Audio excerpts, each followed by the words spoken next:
오늘 묵상할 본문은 누가복음 9장 1절로 9절입니다. 먼저 함께 말씀을 읽도록 하겠습니다. 성경책이나 영상에 첨부한 성경 본문을 읽으신 후에 영상으로 계속 묵상을 나누도록 하겠습니다. 오늘 말씀은 예수님께서 12제자를 파송하시는 내용입니다. 예수님은 12제자를 부르셔서 그들에게 능력을 주시면서 하나님의 나라를 전파하기 위해 마을로 보내시죠. 제자들이 곳곳에서 복음을 전하며 병을 고치는 기적을 행하게 되자 소문이 퍼져나갑니다. 어떤 사람은 엘리야가 나타났다고 하고 선지자 중에 한 사람이 다시 살아났다는 소문도 있었고 또 세례 요한이 죽었다가 살아났다는 소문까지도 있었습니다. 오늘 말씀해 보니까 그런 소문을 들은 헤롯이 당황했다고 합니다. 여기 나오는 헤롯은 헤롯 대왕의 뒤를 이어 갈릴리를 통치했던 헤롯 안티파스를 말하는데요. 이 사람은 그의 동생의 아내를 자기 아내로 취하였고 이 일을 세례 요한이 비판하자 그것을 못마땅하게 여긴 헤롯이 결국은 세례 요한을 죽였습니다. 그런데 들려오는 소문에 죽었던 세례 요한이 다시 살아나서 기적을 일으킨다고 하니 헤롯으로서는 놀랄 수밖에 없죠. 그런 배경을 이해하시면 좋겠습니다. 오늘 말씀을 통해서 함께 묵상하며 은혜를 나누기를 원합니다. 첫째는 부르심과 보내심에는 목적이 있다는 거예요. 오늘 말씀에 보면 예수님께서는 12제자를 부르십니다. 그리고는 다시 그들을 세상으로 보내십니다. 1절과 2절에 보면 제자들을 불러 모으셔서는 귀신을 제어하며 병을 고치는 능력과 권위를 주셨고 보내실 때에는 하나님의 나라를 전파하며 앓는 자를 고치게 하셨습니다. 제자들을 부르셔서는 능력을 주시고 제자들을 보내셔서는 복음을 전하며 병을 고치게 했다는 이 말씀을 보면서 주님께서 부르시고 또 보내실 때에는 뜻하신 목적이 있다는 것을 생각하게 됩니다. 주님이 우리를 부르셨습니다. 그런데 왜 부르셨을까요? 물론 우리를 구원하시고 또 우리에게 은혜를 주시기 위해서 부르셨습니다. 세상으로부터 우리를 건지셔서 거룩한 하나님의 백성으로 살아가기를 원하시기 때문입니다. 또 주님은 우리를 부르셔서 우리에게 능력을 주십니다. 하나님의 나라를 세워가기 위해 필요한 능력, 죄악과 어둠에 맞서 싸워야 하는 능력을 주시는 겁니다. 그런 능력을 주시기 위해 주님의 곁으로 부르시는 거죠. 우리는 주님의 곁에 모여 있습니다. 교회에 모이고 예배로 모이고 하나님을 중심으로 해서 함께 모여 있습니다. 그럼 주님이 우리를 불러 모으신 목적은 어떻습니까? 우리를 부르셔서 이루시고자 했던 목적은 과연 이루어졌습니까? 하나님의 백성으로 거룩하게 되었습니까? 구원의 은혜를 누리며 살고 있습니까? 능력을 얻어 세상에 맞서 싸우고 있습니까? 이런 부르심의 목적에 합당한 모습이 우리에게 없다면 주님 앞에 모여 있는 것이 무슨 소용이겠습니까? 제자들이 예수님 곁에 모여서 그냥 주님과 같이 어울려 밥 먹고 여행 다니는 것만 좋아할 뿐 예수님을 닮지도 않고 능력도 얻지 못하고 살았다면 어떻게 됐을까요? 세상에는 하나님의 뜻이 아무것도 이루어지지 않고 교회도 세워지지 못했을 겁니다.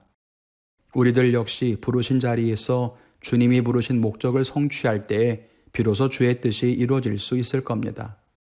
또 주님이 제자들을 보내실 때에도 보내시는 분명한 목적이 있었어요.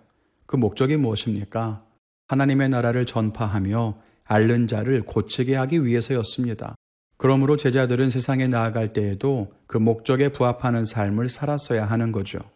만일 그들이 세상에 나아갔지만 주님이 보내신 목적을 잃어버리거나 혹은 그와 무관하게 살았다면 하나님의 뜻은 이루어질 수 없었을 것입니다. 우리는 어떤가요? 우리를 세상으로 보내신 목적에 합당하게 살고 있습니까?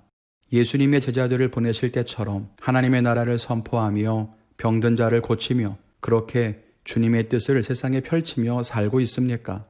우리를 돌아보건대 우리는 세상으로 보내심 받은 것보다 주님 앞에 부르신 것에 더 집중하는 것처럼 보입니다. 믿는 자들끼리 모이는 것을 좋아하고 교회를 중심으로 교제하고 함께 어울리는 것을 좋아합니다. 세상으로 보내심을 받은 것은 잊어버릴 때가 많지요. 그것까지도 좋아요. 부르심 받은 것을 중요하게 생각하는 것까지도 좋습니다. 그런데 주님이 우리를 부르신 목적에는 합당하게 살고 있는가 돌아보면 그것도 아닌 것 같아요. 모여서 주님께 능력을 얻는 것도 아니고 우리끼리 교제하는 것을 더 좋아하지 않습니까? 능력을 얻기 위해서, 하나님의 백성이 되기 위해서, 거룩을 회복하기 위해서 그래서 모이고 있습니까? 아니면 우리가 원하는 복을 얻기 위해서, 욕심을 이루기 위해서, 세상에서 상처받은 것 위로받기 위해서만 모이는 것은 아닙니까?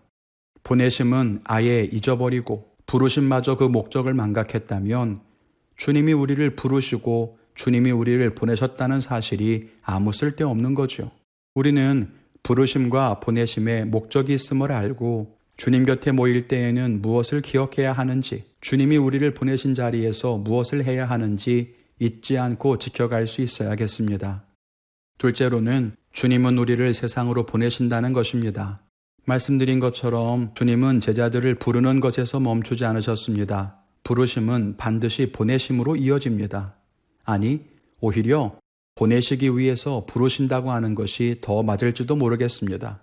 주님은 우리가 모이는 것에서 그치는 것을 원치 않으십니다. 우리를 세상에 보내시죠. 우리의 가정으로, 일터로, 직장과 세상 속으로 우리를 보내십니다. 그리고 그곳에서 우리를 통해 하시고자 하는 뜻과 계획이 있습니다. 여러분이 살고 계신 곳, 여러분은 그곳에 우연히 있는 것이 아닙니다. 우리의 가정, 우리가 세운 것이 아니라 하나님께서 보내신 곳입니다. 우리의 일터나 학교, 우리가 원해서 들어간 것이 아니라 하나님께서 보내신 곳입니다. 우리가 살아가는 모든 땅에 하나님께서 우리를 보내셨습니다. 왜요? 어떤 목적으로 보내셨을까요? 하나님의 나라를 선포하며 병을 고치기 위해서입니다. 그러므로 우리는 이것을 기억해야 합니다. 우리가 살아가는 모든 곳에서 우리는 하나님의 나라를 세워가야 할 책임이 있습니다. 우리의 가정을 하나님의 나라가 되게 하는 것, 나를 보내신 하나님의 목적이 바로 그것입니다. 우리의 일터에 상한 심령을 위로하고 치유와 회복을 이루어내는 것, 그것이 나를 그곳에 보내신 하나님의 뜻입니다.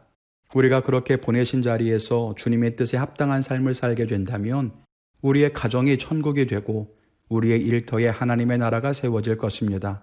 지금 세상이 어지럽고 혼란스러운 이유는 세상으로 보내심 받은 우리가 각자의 사명을 잊은 채 세상 속에서 저들과 다르자는 모습으로 그냥 살고 있기 때문은 아닙니까? 가정에 대해서, 직장과 세상에 대해서 다른 사람들을 원망하고 탓할 필요 없습니다. 그곳에 보내심 받은 우리가 거룩한 사명을 잊고 살았기 때문입니다. 오늘 다시 한번 이 말씀을 묵상하면서 저는 저의 사명을 생각해 봅니다. 제가 목사로 살아가는 이유가 있겠지요. 저를 교회로 보내신 이유가 있을 겁니다. 이곳에서 성도님들을 바르게 양육하고 또 그리스도의 사명자로 살도록 돕기 위해서일 겁니다. 제가 그 일을 잘하고 있는지 돌아보며 다시 한번 제 마음을 추스르기 원합니다. 목회 방향을 점검하고 성도님들을 대하는 태도도 되돌아보려고 합니다. 성도님들은 어떤 결단을 가지셨는지요? 가정과 일터에서 어떻게 살아가야 할지 다시 한번 기도하며 하나님의 뜻을 찾으시고 끝까지 사명 감당하시기를 바랍니다. 오늘도 주의 은혜 안에서 승리하시기를 축원을 드립니다.